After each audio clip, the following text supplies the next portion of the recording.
Uma gota sozinha pode parecer pouco, mas milhares de gotas unidas formam um oceano de pessoas capazes de transformar a vida de muitos.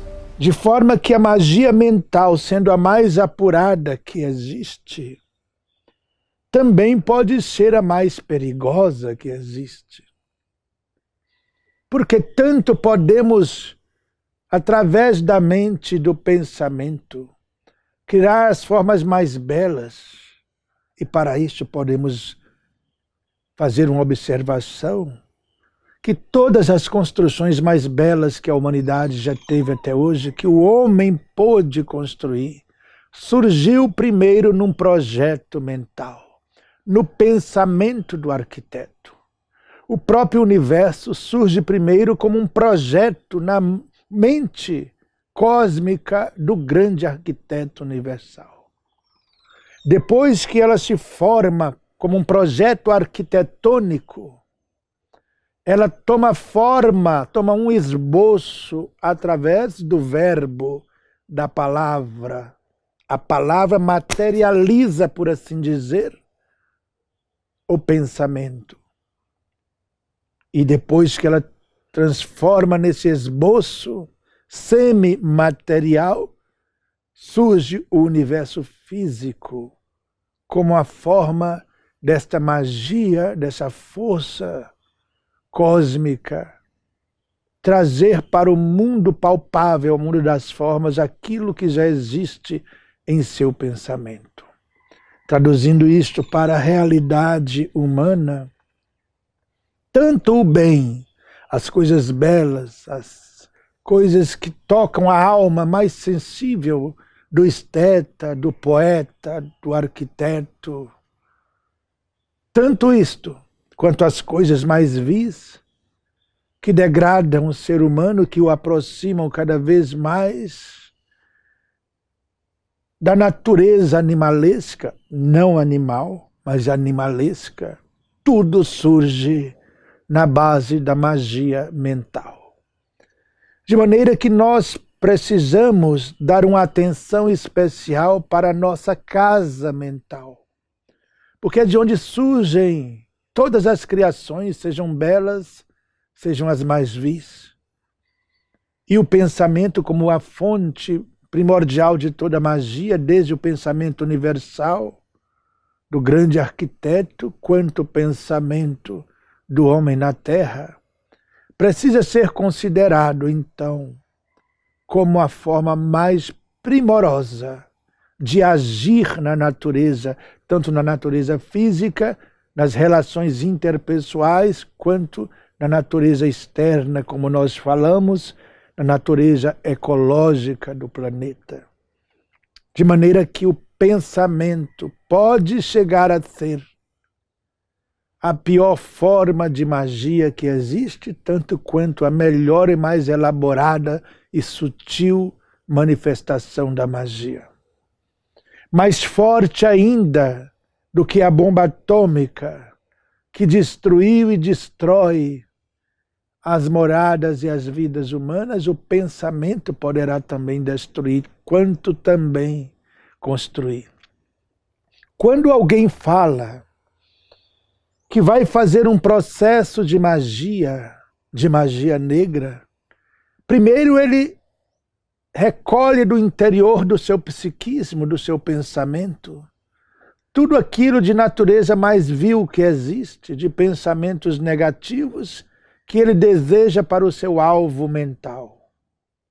Somente então que o fluido se aglutina em torno desse pensamento, e caso o alvo mental, a pessoa que se destina, entrar em sintonia de pensamento com a mesma faixa ou padrão vibratório do agente causador desta tormenta mental, ele receberá em força e intensidade proporcional à sintonia que ele conseguiu com o agente causador dessa dissonância.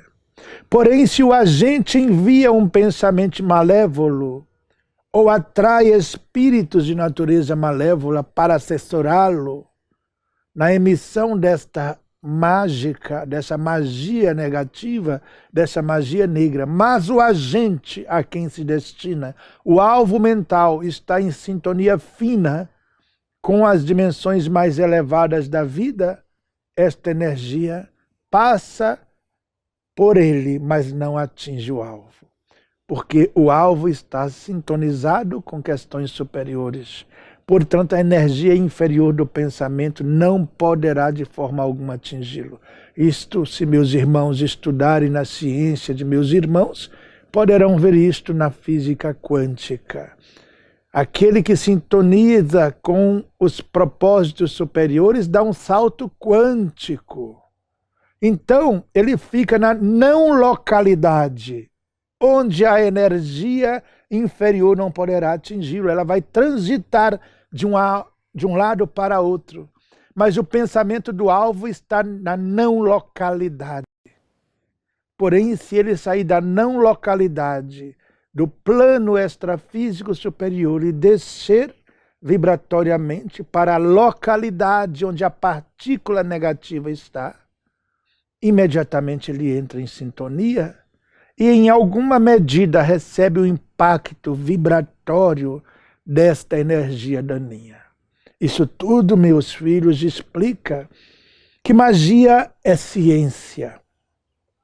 E somente agora, com o advento da física mais moderna e com os estudos recentes da física quântica, podemos entender porque a magia do feiticeiro atinge a pessoa despreparada, ou porque a magia do mago negro mais ostensivo e potente não consegue atingir a pessoa que está conectada com as forças sublimes da vida. No entanto, essa magia é emitida muitas vezes pela pessoa que está com o pensamento desgovernado ou sintonizado com as situações mais vis, passa muitas vezes a ficar circulando no ambiente da pessoa a quem se destina. Como se ficasse, nos lembrasse, quem sabe, o átomo, a estrutura atômica, em que os elétrons ficam circundando em torno do núcleo atômico.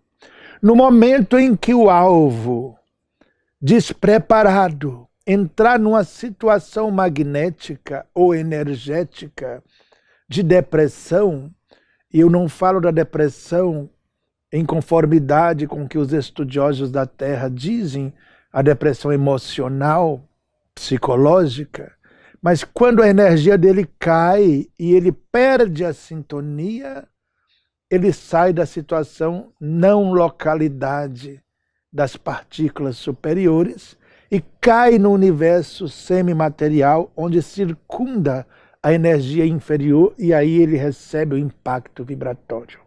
Existem potências magnéticas que sobrevivem de uma encarnação a outra e fica circundando no ambiente humano, até que o alvo muitas vezes reencarna ou faz alguma escolha não muito feliz, causando a depressão magnética vibratória, o descenso vibratório, e entra em sintonia com a energia que muitas vezes foi ativada há séculos ou milênios, aguardando apenas o momento em que ocorrer o descenso vibratório da mente a qual se destina.